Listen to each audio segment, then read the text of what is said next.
Hello, Hello, can you hear me? loud and clear. Loud and clear. That's good. That's good. What's up? How your day been? Welcome to the show. Thank you. It's a pleasure to be here. Thanks for the invitation. Absolutely. So you were able to get your way. I gotta give you that. Now you're not gonna be in a real big trouble because you know how many people that say, "Oh, I'd rather do a full interview." Then I said, "No, now I won't be able to get away with it."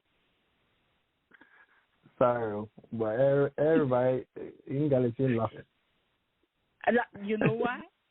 That's true. That's true. Exactly. But I'm glad for you to be here so we can talk to our people. We'll put a series Benin one side. We'll put a standard English one side. We want, we want to reach everybody. You know what I mean? Exactly. So, yes. And everybody excited about this. Trust and believe. So let's just not waste nobody's time. It's just two of us on the line right now. I got this private because what I'm going to do is after the show, I'm going to upload it on YouTube. Fantastic. Okay. So let's just get into it and make this quick because I know you got a lot of things going on. So do you. Yes. Yes. I'm happy to be back blogging again. Yeah, well, it's always good to have you around. Yeah. So this phrase, it gets lonely at the top. I'm sure you're familiar with it. But, I mean, I don't think a lot of people really understand it. You know what I'm saying? Unless you, like, being placed in that position to experience it, it's easier said than done. You know what I mean? I do. But, I mean, as you know, you rise up from level to level, you know what I mean? Things changes. And that also includes your circle of friends, your priorities, you know what I'm saying? And being a leader, that leadership is way more important than friendship in most cases, because you don't want to be placed in a predicament where you cannot make that hard decision because your friendship is conflicting with the decision needs to be made. So if you were to be placed in that top leadership position, will you have the courage to be okay with being lonely at the top? Because a lot of people struggle with that. That's true.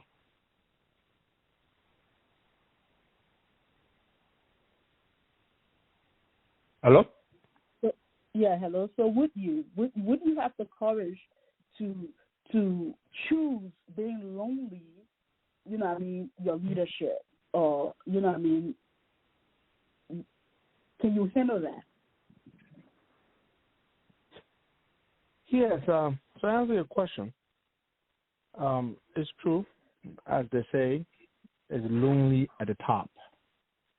And that is a very strong and real figurative expression, which is iconic, by the way, and ironic. Because when you get to a certain level, whatever that level is, whatever it is you do, whatever industry you're in, the rules change. You have to focus on the things that matter to the whole, and not necessarily things that matter to you. Sometimes you have to compromise your own interests. I'm going to give you an example, practical example, something that happened to me. So I'm a very God-believing spiritual person, right? So for the second protest in Liberia that we organized, which was supposed to have been held on the 30th of December of 2020, but got moved, or 2019, I'm sorry, but got moved to January 6, 2020. That protest, before I departed the U.S., I met a man of God on the 16th of January. He's a prophet, I mean, and I say that because his prophecies would come to be made manifest. And he said to me that there was a plan by some unscrupulous people in Liberia to harm me on the day of the protest. And he's not even a Liberian. He didn't even know we had planned a protest. He's never been to our country. He was so graphic and so specific that it was scary.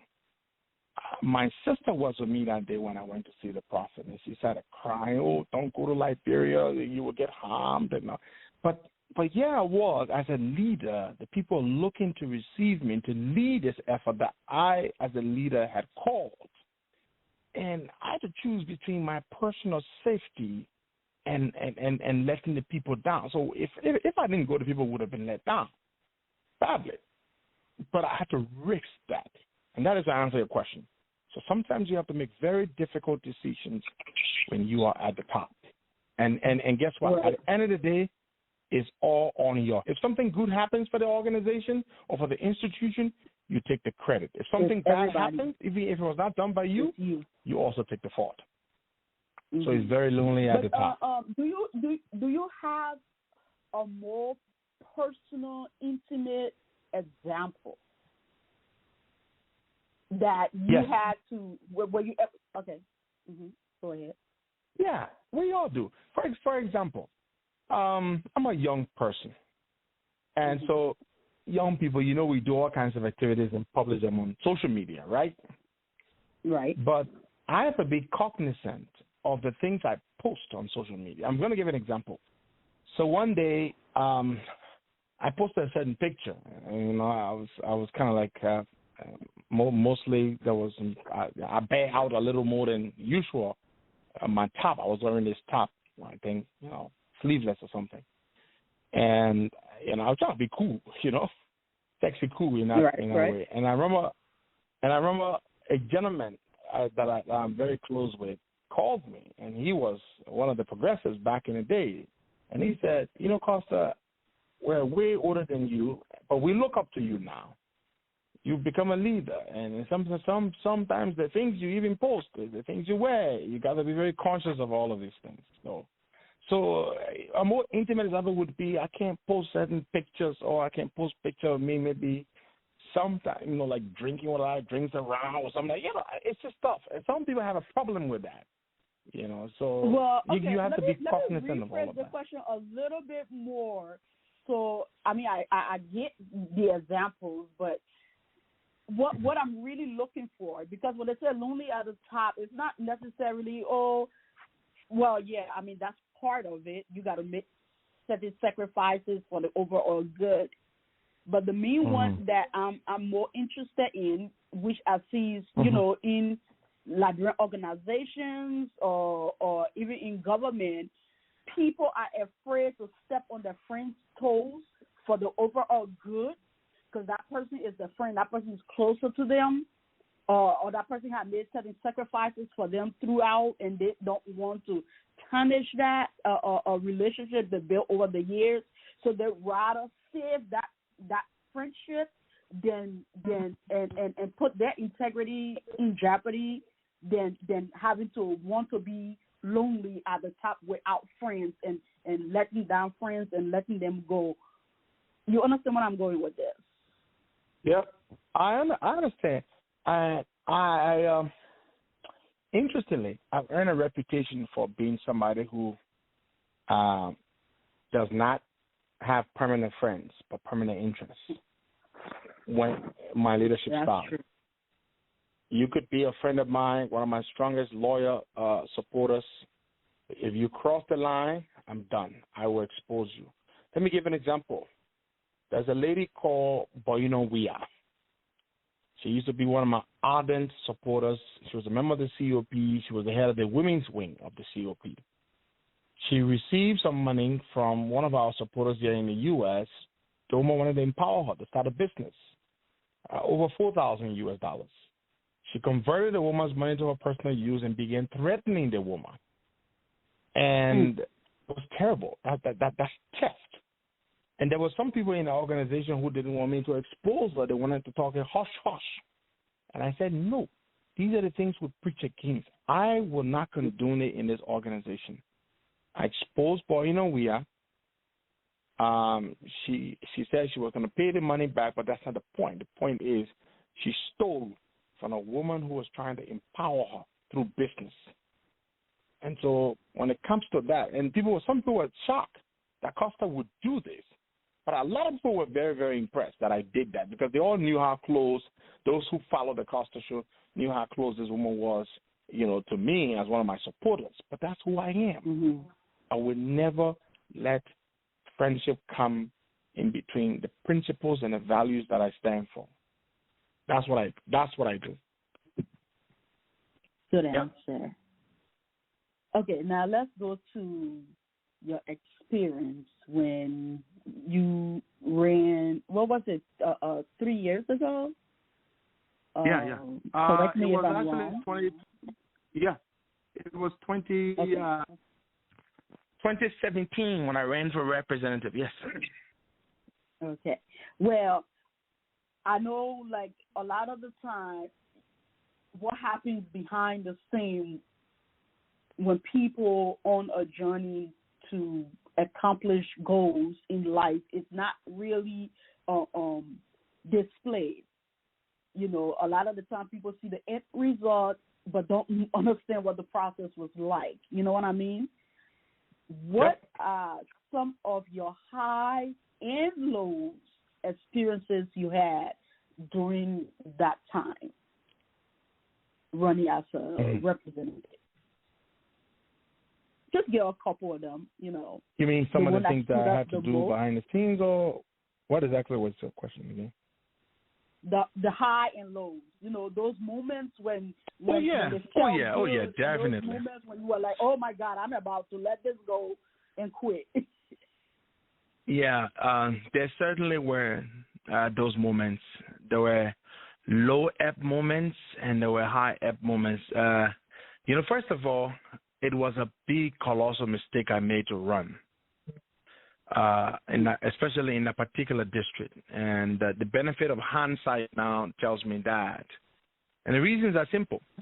I was very fiercely critical of the Unity Party, the Standard Bearer Joe Boakai, and that district is historically a Unity Party district.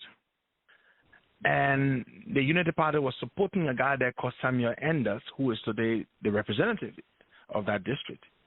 And so already that was, a huge odd that was stacked up against me. Then I had another challenge. The CDC people already they didn't like me, and so the CDC guy was running, and CDC is the second strongest there in the district. And then you had other people like the Liberty Party candidate had run there before. It was actually his first run, but he had been around for a while.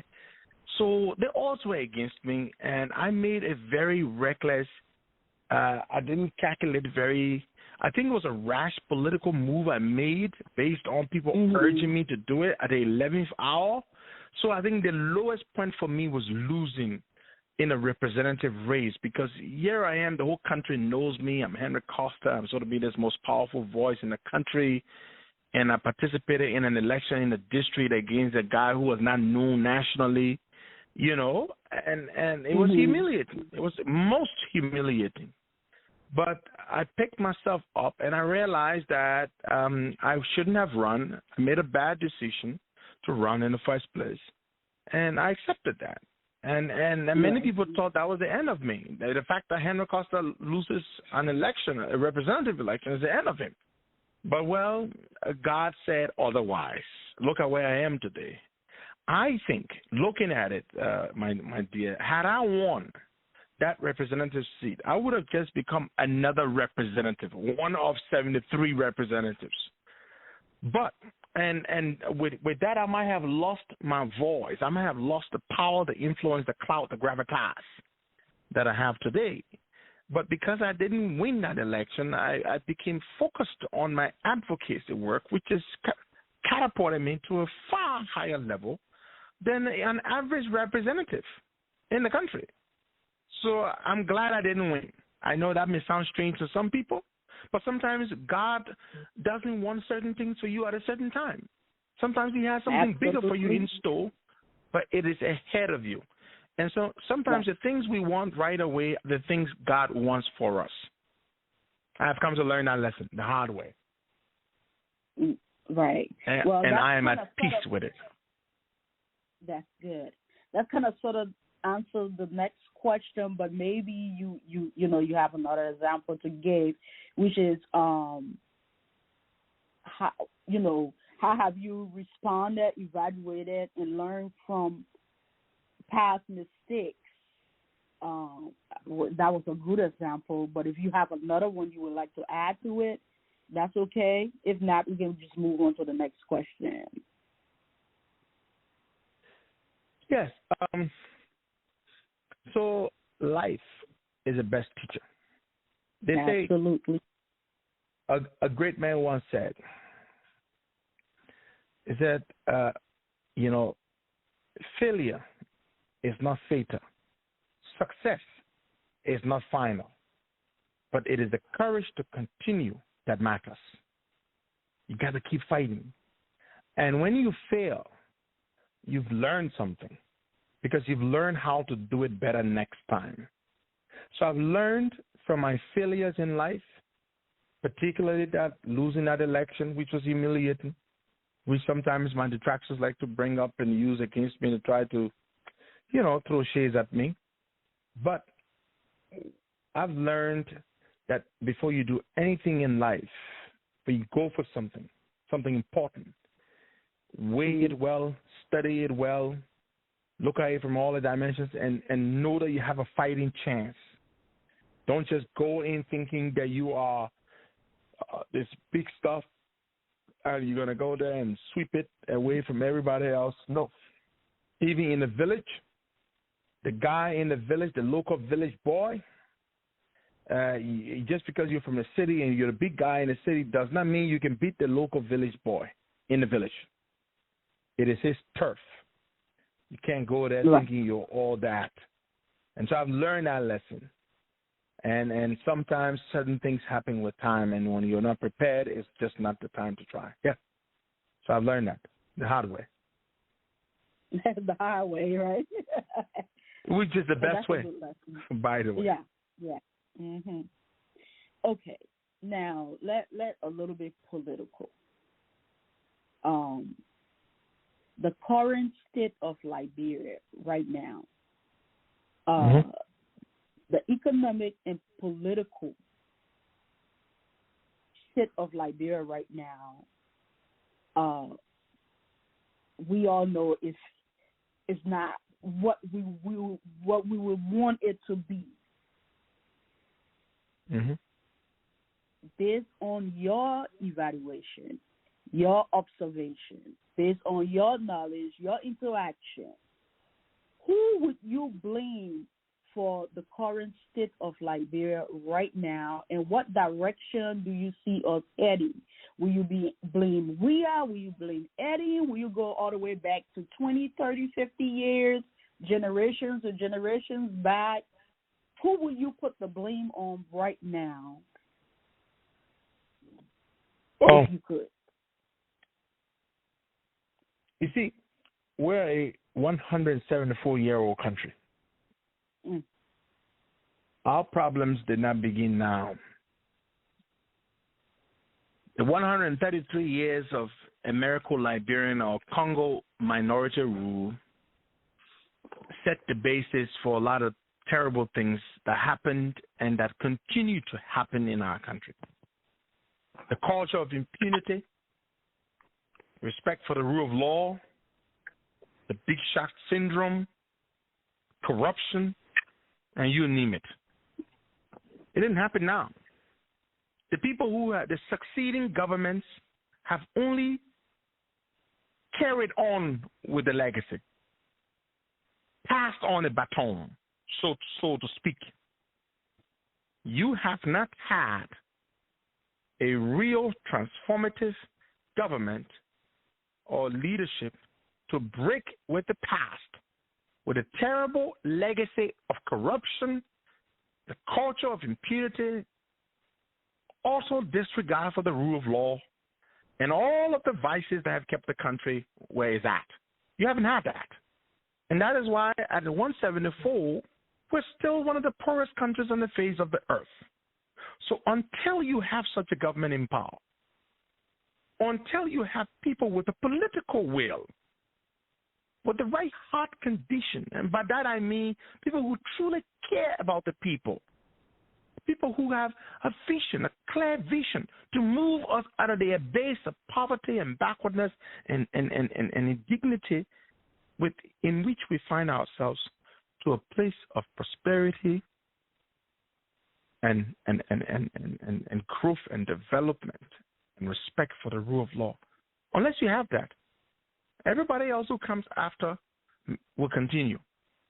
So I cannot sit here and blame George Weah for everything that's wrong with Liberia. So basically you blame the Congo people from the past. No, I blame them all. Then when the native people finally took power in 1980, the native people are even worse than the Congo people. I blame them all. Okay, so you blame them all. The Congo people, the native people. I blame them all. Congo people and native people. Everybody. Yes. Okay. Gotcha. All right. Let's get to those we have right here, right now, that, claiming to be the ones who will lead Liberia into that direction we wanted to go into, the boycott, the commies, URE. Your association with these guys is like in and out from our observation. Can you tell me about, because everybody has good and bad. They have strengths and weaknesses. You know what I'm saying? So between Boycott, Cummings, and URE, the leadership style, based on your knowledge, which one of them, can you give me each one of them leadership style that can potentially, lead Liberia into that direction we all wish Liberia could, sail into? Yeah. Because you have association or experience of somehow knock at bulls with all three of them, right? True. Well, I'll tell you this. I'll focus on the person who's running and not the person who's not running. Yuri isn't running, so I'm not going to focus on him. Boakai, the reason I support Joe Boakai is very simple.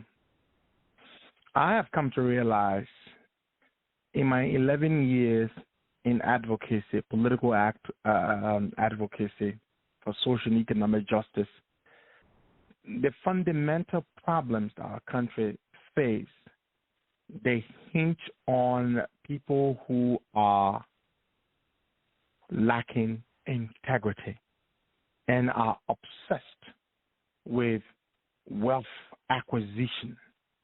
People who are greedy, people who set themselves above the rest of the people. And I find in Joe Boakai the character, the right ingredients that would make a great leader. He is what are selfless. Those ingredients? I will tell you this. He's a very honest man. He worked in government for 25 years total, lives in the same house, a modest home, I might add, a one-floor modest home that he built in 1981. He doesn't have bank accounts anywhere. Everybody knows he leads a very modest lifestyle. And he has never been tainted with corruption or the abuse of power in all the years he worked in government. That says a lot. In a highly corrupt country, to have held the positions he held and come out with no real accusation or allegations of corruption or no unexplained wealth can't see anything. It says a lot. And so I think someone such as Boakai, with his integrity, with his respect for the rule of law, and his angst against the culture of impunity, his disapproval, his frustration over the culture of impunity, I think a man like Joe Boakai would make a good transitional leader from his generation to my generation to take over. He would lay the framework, the groundwork for Liberia to begin on a brand new path, and then my generation can take over. So that is why I'm supporting Joe Boakai for president. Okay. Now, the question for Cummings, I still would like for you to answer that, but before we get to that, answer me this, right? Having the knowledge, having the character are all good things, but wisdom is being able to implement those. Do you think Boakai have what it takes to be able to have those characteristics, implementation that will trickle down? You know what I'm saying? Like, yeah, I may not be corrupt, but that doesn't mean I have what it takes, doesn't mean I have the tools for everybody else that around me that are corrupt to be held accountable. What has he done in the past that have shown that he's just not, because a lot of good guys stand back and watch a lot of bad things happen. They don't have what it takes to correct people that are wrong, because most of the wrong people are majority, and they don't want to stand against the majority. So, yeah, Boakai may be a guy of character, good moral character, but does he have the willpower and the know-how to implement accountability? Because that's the number one issue, which also includes, so the first question that I asked you, people don't want to hold people accountable because of friendship. They don't want to hold people accountable because they don't want to go against the green. I mean, they got so many reasons why they don't hold people accountable. What made you think Boakai would be that one person who would do it differently? That's a good question. First of all, the best president Liberia ever had, arguably, was William Richard Talbot. And before becoming president in 1971, Talbot had served in one of the most corrupt, ineffective regimes in Liberia, the administration of Tubman. Tubman was very corrupt. His government was very, very corrupt. We missed out on the greatest opportunity to develop our country when you consider the kind of economic growth that the country experienced, but there was no development to match that growth. That's why they call that period growth without development. And some economists wrote a book on it, I think, in 1962 or 63. But I'll tell you this. Talbot served as vice president for 19 years, from 1952 to 1971. The government was extremely corrupt. But when he eventually became president, we saw a radical shift from business as usual, because now he had the power as president to make things happen, because he had the power to say and say that they should happen or be done, and he saw to it that they were done. Talbot did something that no Liberian president before him has done. His own nephew, bearing his last name,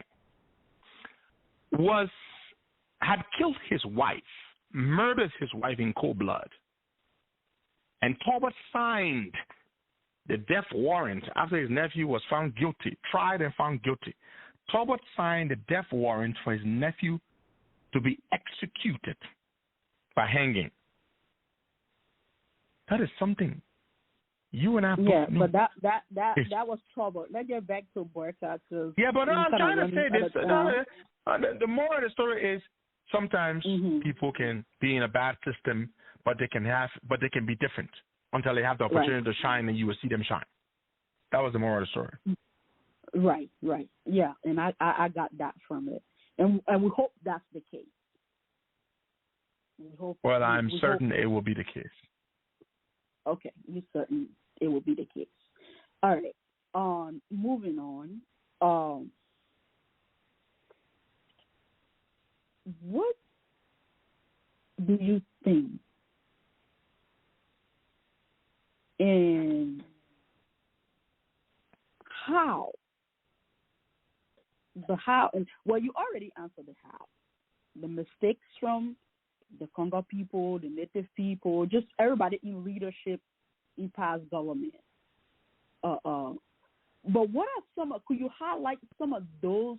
Well, just being corrupt is one of them. You already said that. So based on that,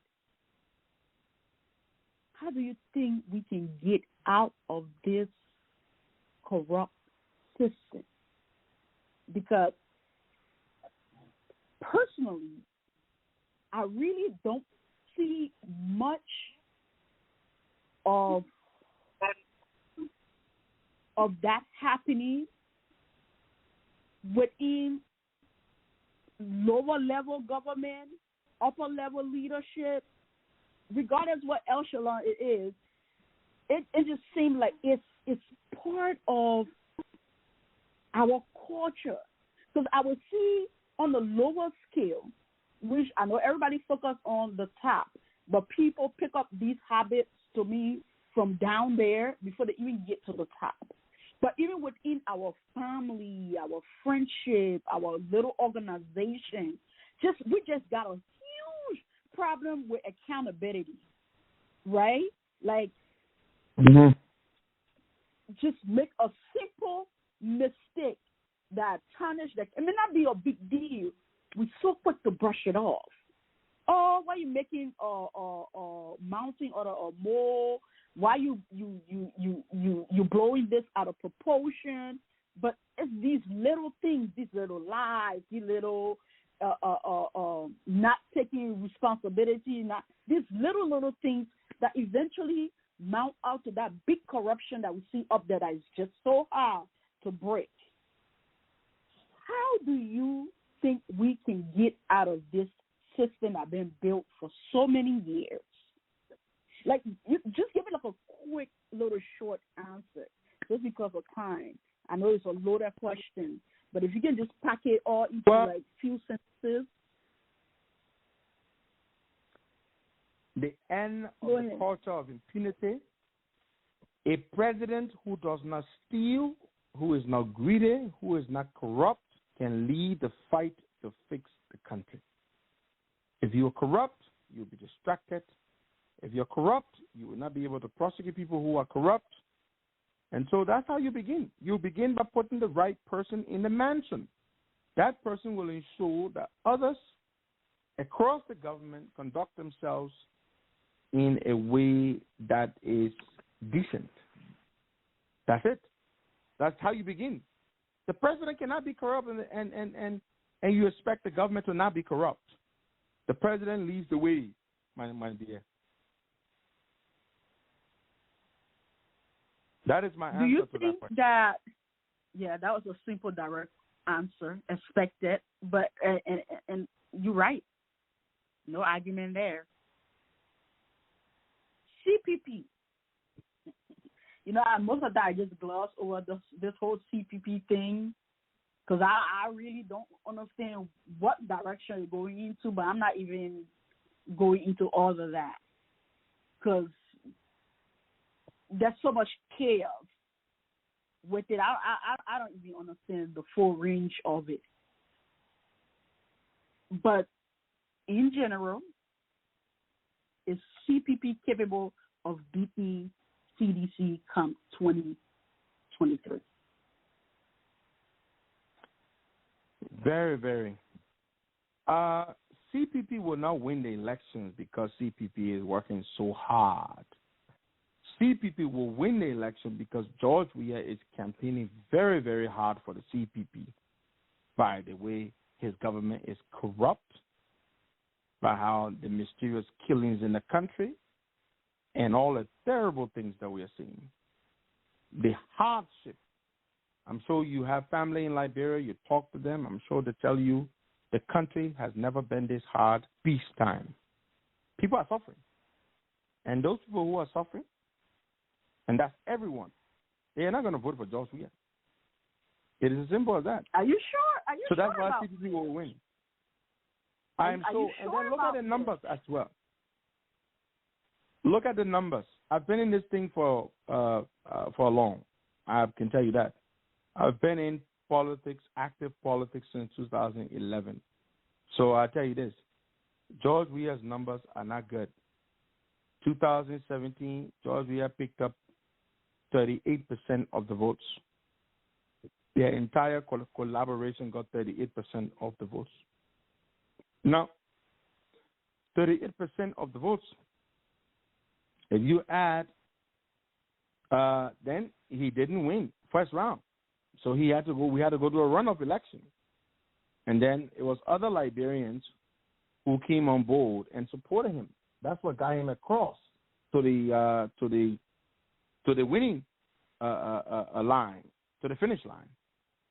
And so those people were not seditionists. The people who got George Weah elected president were not seditionists. Some people don't like to look at the numbers. Go look at the numbers. So his real strength in the last two elections before 2017 was always around 28 to 30%. That's his real strength. Now when you are an incumbent, not only should you maintain your entire base, but you must win other Liberians on board. Now, you are not a politician, but you follow events in the country. You are a Liberian. You know how many Liberians how many seditionists have left George Weah. Do you know other Liberians who were not his supporters have now become his supporters? I don't see that trend. I don't see it. So Mr. Weah is in trouble. Is he going to be able to appeal to other Liberians who did not originally support him to cross over and support him? I doubt it. I very much doubt it. Yep, that's my answer. Blog Talk Radio.